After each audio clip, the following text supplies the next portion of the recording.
BigBeard RC. In this video we're going to take a look at my top 5 must do out of the box improvements for the 144001. Straight off, they're great cars, really are. Just a couple of little things that they could have done at the factory to improve this dramatically. Not hard to do, it's just obviously the must do. So I'm not going to go too deep into these because I have done some videos regarding the modifications, but I thought I'd put together an all-in-one video to explain what you should do and why you should do it. First off, these are great, they really are, but there is some issues. Main issue is the differentials have no grease in them at all, and within a very short period of time, horror stories up to 2 runs maximum, and they've stripped the teeth off the discs, they've worn out, they've burnt out. It's a really bad idea to send them out without any grease, but they did, so this is a predicament we're in. So to get to the disc, it's 8 screws off this radial tray,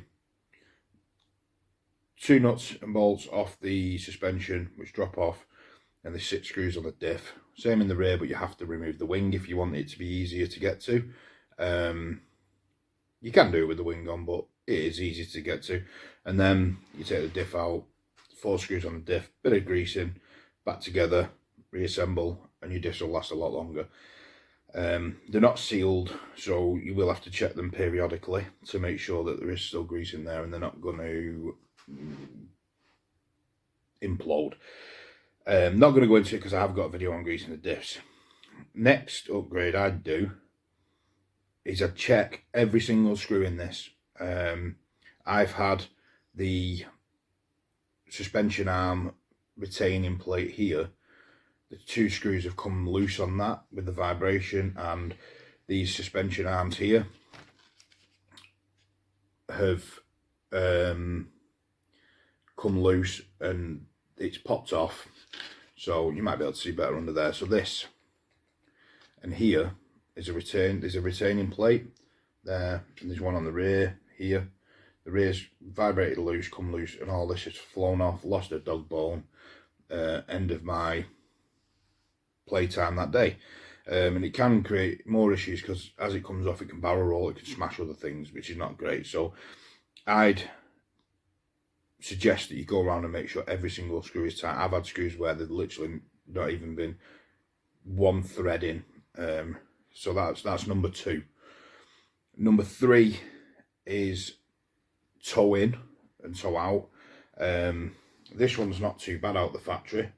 As you can see, it's quite straight, but some of them are like that. But it's a dead easy modification. 2 screws, take this plate off, 2 black retaining plugs. If you pop them out, spin them 180 degrees, pop them back in, it'll correct the toe. So that's a really simple modification, but it works a treat. So it's just, like I say, 2 screws, one there, take the plate off, pop the black pods out, spin them 180, pop back in, 2 screws in, and you've corrected that. The front, however, is slightly different. As you can see, it's pointing out, which isn't too bad off-road, but if you want speed runs, you want them straight like that. So you want all your wheels in alignment like your real car, or you'll get negative wear, same as camber. And these are adjusted by these tie rods. You got one there and one there. This one creates sideways, so how much it turns, so if it's out you can push it in with that one. The top one is back and forth, so that way, so you can set negative and positive cambers. So like on drift cars, they're sat like that, so they get less grip and it's easier to control. But you want to try and get them, but it's dead easy. You can pop them off, just turn the little knuckle inside a little bit, put it back on, and it will adjust, and it's very easy, very easy to do. Next, so forward, I'd suggest getting some upgraded shock oil in these. I've done a video on how to replace the shock oil. It's very easy. Take the shock off, so screw at the bottom, nut and a bolt at the top off, pop the spring out, undo the top, fill it with oil, put it back together, great.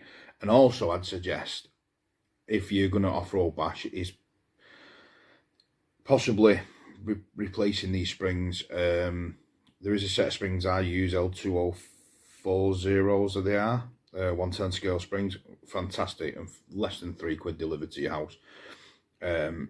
Immense upgrade, especially if you're bashing off-road, because it gives you a better spring, a better quicker reaction. And with a heavier weight oil, it doesn't slam and bottom out on the floor as easy. It gives you better traction because they aren't bouncing about. The thicker the oil, slower it will retract, which is better for grip. But if you're racing, you probably want a lighter oil, so maybe 30s front, 35 rears.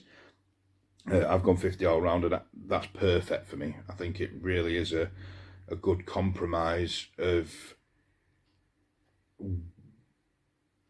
speed and grip. The fifth thing I'd suggest is Loctite. A little bit of blue Loctite, comes in various guises. This is actually by Henkel. This is a proper official Loctite, but you can get it from others. It's a medium strength, so it doesn't take heat to come off.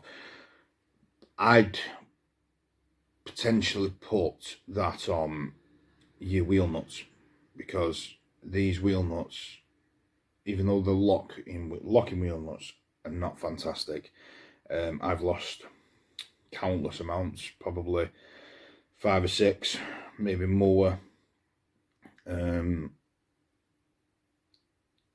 sometimes they come off really quick, sometimes they don't. But after a few minutes of fun and blasting around, not even one battery, you lose one of them, it's not great if you haven't got another one with you.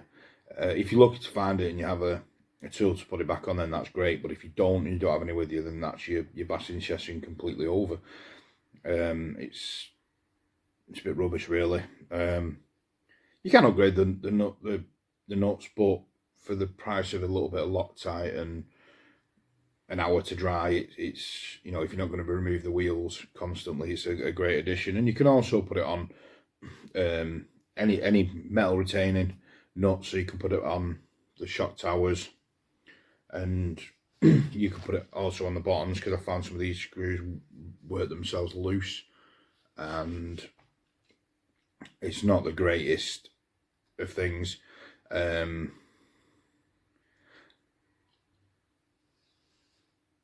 I do have another suggestion, which I'll call number 6, is ride height. Ride height on these out of the boxes, they're quite high. It's really good, but if you had it about there and your nose slightly down, it'd give you better traction, and it'd take the pressure off these dog bones, front and rear, because it'll push them into the diffs.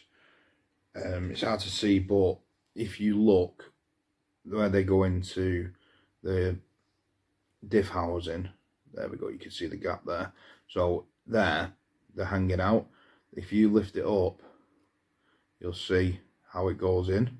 So the closer, if you want it in more, because obviously when it's freeloading, it's hanging out and can possibly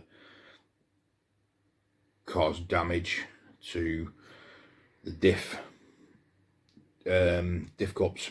It can also cause damage to your dog bone, CVD drives, and then it's premature wear, and you're going to be replacing things that you don't necessarily need to replace.